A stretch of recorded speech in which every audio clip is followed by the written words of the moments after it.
여러분 혹시 마음이 텅 빈 폐가처럼 춥고 시리게 느껴진 적 없으신가요? 남편도 떠나고 자식들도 떠난 제 회색빛 인생에 기적처럼 찾아왔던 내 막내 아들. 그 아이를 떠나보내고 저는 숨조차 쉴 수 없는 깊은 절망의 늪에 빠져버렸습니다. 하지만 죽을 것 같던 그 고통 끝에서 저는 거짓말처럼 다시 웃게 되었습니다. 도대체 어떻게 그 슬픔을 이겨냈냐고요? 지금부터 들려드릴 제 이야기가 여러분의 얼어붙은 마음을 녹여드릴 겁니다. 이야기를 시작하기 전에 서로의 아픈 마음을 위로하고 따뜻한 온기를 나누고 싶으신 분들은 구독과 좋아요 한번 꾹 눌러주세요.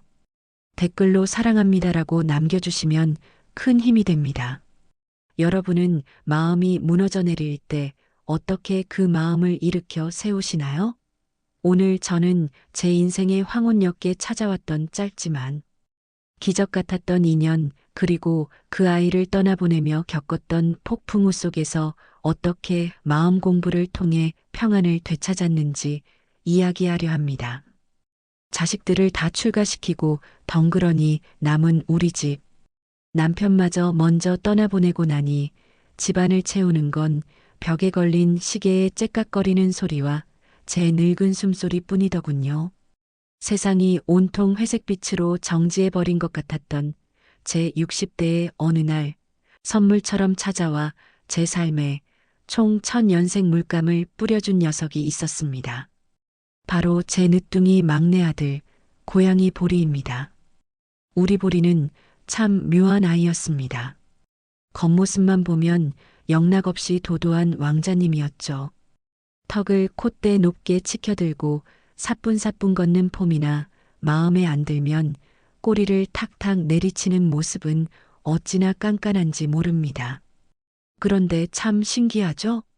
그렇게 도도한 녀석이 저한테만 오면 세상에 둘도 없는 개냥이가 됩니다. 제가 소파에 엉덩이를 붙이기 무섭게 어디선가 야옹하고 달려와서는 제 무릎 위로 폴짝 올라탑니다. 그러곤 제 옆구리에 껌딱지처럼 찰싹 붙어서는 그 작은 머리를 제 거친 손등에 비비며 온갖 애교를 부립니다. 아이고, 우리 보리 왔어? 엄마가 그렇게 좋아? 제가 엉덩이를 토닥토닥 두드려주면 녀석은 눈을 지그시 감고 세상에서 가장 편안한 표정으로 골골 노래를 불렀습니다. 그 따뜻한 체온, 부드러운 털의 감촉, 텅 빈 둥지 같았던 제 마음이 보리의 온기로 꽉 채워지는 순간이었죠. 저에게는 보리와 함께하는 아주 특별한 수행의 시간이 있었습니다. 바로 친환경 양말목 손뜨개를 하는 시간이었죠. 산업 폐기물로 버려질 뻔한 양말목이 제 손끝에서 새로운 쓰임새를 찾는 과정은 마치 외로움에 버려질 뻔한 제 마음이 보리를 만나 다시 생명을 얻은 것과 닮아 있었습니다. 창가에 햇살이 길게 들어오는 오후가 되면 보리는 창틀에 식빵을 굽듯 웅크리고 앉아 꾸벅꾸벅 좁니다. 저는 그 곁에 앉아 알록달록한 양말목을 손가락으로 하나하나 엮습니다. 도구도 필요 없습니다. 오직 제 손가락의 감각에 집중하다 보면 신기하게도 머릿속이 맑아집니다. 사사로운 걱정, 자식들에 대한 서운함, 늙어가는 것에 대한 막연한 두려움. 그런 잡념들이 양말목 고리 사이사이로 빠져나가고 오직 지금 이 순간의 평온함만 남습니다. 그것은 저에게 일종의 생활 속 명상과도 같았습니다. 제가 정성껏 엮은 양말목 공을 툭 던져주면 보리는 그 도도함은 어디다 버렸는지 우당탕탕 온 집안을 뛰어다녔습니다. 반려동물과 교감하며 함께 힐링해요. 제가 블로그에서 봤던 그 문구처럼 우리는 양말목 장난감 하나로 세상 부러울 것 없는 행복을 누렸습니다. 적막했던 제 집에는 다시 사람 사는 온기가 돌았고 저는 생각했죠. 내 남은 생은 이 녀석 보살피다 가면 되겠구나. 하지만 여러분, 행복은 왜 그리도 짧게 스쳐 지나가는지. 야속하게도 이별은 예고 없이 찾아왔습니다. 유난히 비가 많이 오던 밤 현관문 소리만 나면 달려나오던 녀석이 보이지 않았습니다. 구석진 어둠 속에 웅크리고 가쁜 숨을 몰아쉬는 보리. 급성 신부전이라는 진단은 너무나 늦게 도착했고 녀석은 제 품에서 싸늘하게 식어갔습니다. 그 마지막 10분은 제 인생에서 가장 길고도 고통스러운 시간이었습니다. 집으로 돌아온 저는 완전히 무너져 내렸습니다. 보리의 밥그릇, 제가 떠주다 만 알록달록한 양말목 장난감. 모든 것이 흉기가 되어 제 가슴을 후벼 팠습니다. 자식들의 고양이 하나 죽은 거 가지고 왜 그러냐는 위로는 오히려 비수가 되었습니다. 방문을 걸어 잠그고 밥도 굶어가며 울기만 했습니다. 환청이 들리고 숨을 쉬어도 쉬는 것 같지 않은 나날들. 이게 바로 펜로스 증후군이더군요. 저는 삶의 끈을 놓고 싶을 만큼 깊은 우울의 늪에 빠져 있었습니다. 마음 공부고 뭐고 다 부질없게만 느껴졌습니다. 그렇게 슬픔에 잠식되어 가던 어느 날 지인이 저를 억지로 끌고 밖으로 나갔습니다.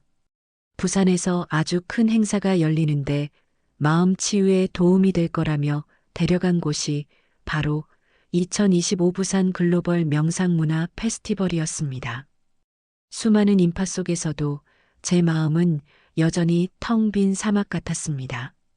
그런데 무대 위에서 명상을 지도하시는 한 스님을 뵙는 순간 제 마음에 작은 파동이 일었습니다. 남산 충정사 주지 덕운 스님이셨습니다. 숨을 깊게 들이마시고 내쉬며 쥐고 있는 고통을 내려놓으십시오. 스님의 맑고 깊은 목소리가 제 가슴을 울렸습니다. 그리고 스님의 그 평온한 얼굴을 보는 순간 보리를 보내고 처음으로 숨통이 트이는 느낌을 받았습니다. 아, 저분이라면 내 이 무거운 슬픔을 맡길 수 있지 않을까?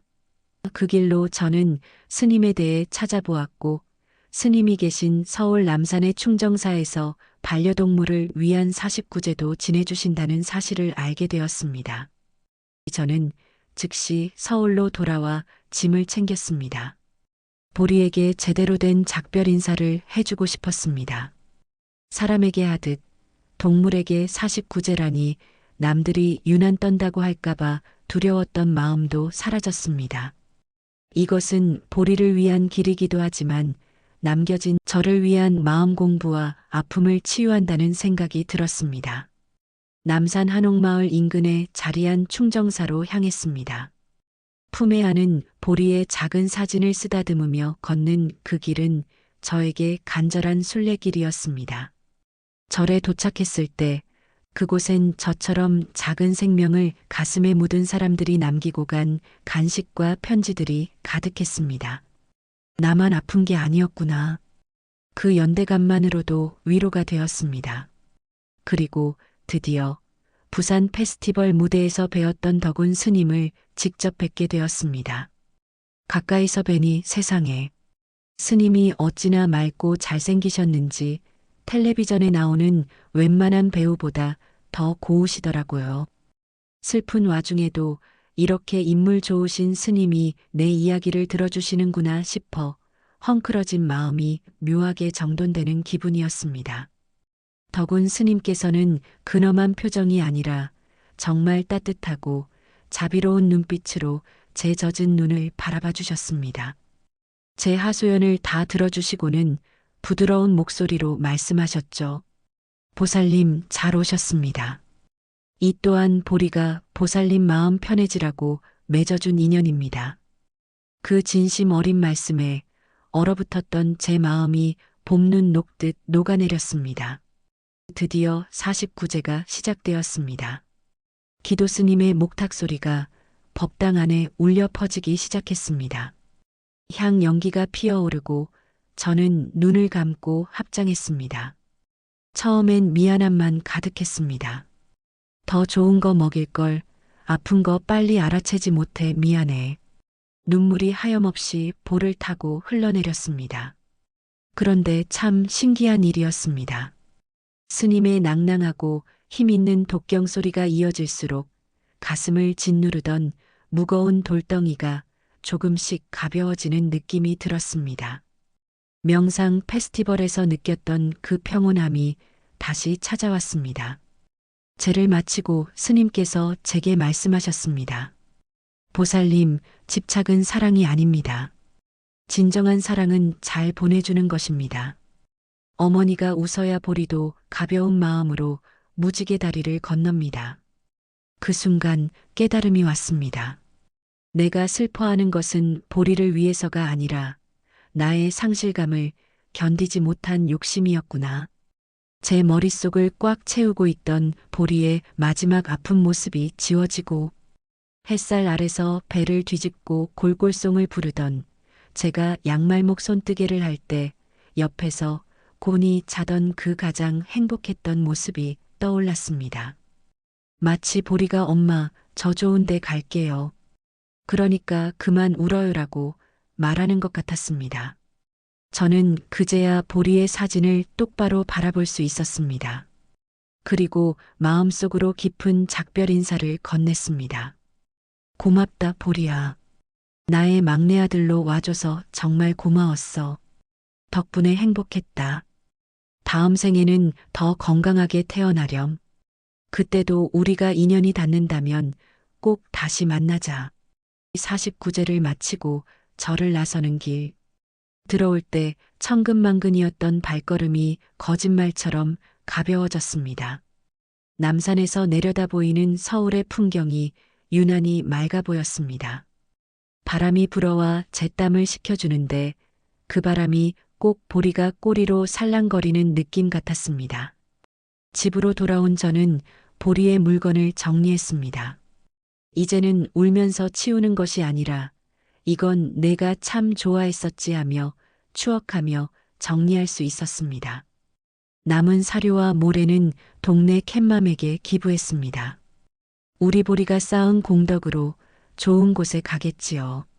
그리고 저는 다시 양말목을 잡았습니다. 친환경 양말목 손뜨개. 이것은 이제 단순한 취미가 아닙니다. 전처럼 보리가 옆에서 장난치지는 않지만 저는 다시 명상하듯 양말목을 엮습니다. 한 코 한 코 엮으며 슬픔과 집착을 내려놓고 보리와 함께했던 따뜻한 감사함만을 깨어냅니다. 이 시간은 저에게 치유이자 진정한 마음 공부의 시간입니다. 저는 이제 방문을 걸어 잠그지 않습니다. 충정사에서의 그날 스님의 독경 소리와 함께 저는 스스로를 가두었던 긴 어둠의 터널에서 빠져나왔습니다. 죽음은 끝이 아니라 또 다른 여행의 시작임을 깨달았기 때문입니다. 우리 마음 가족 여러분, 오늘 제 이야기 어떠셨나요?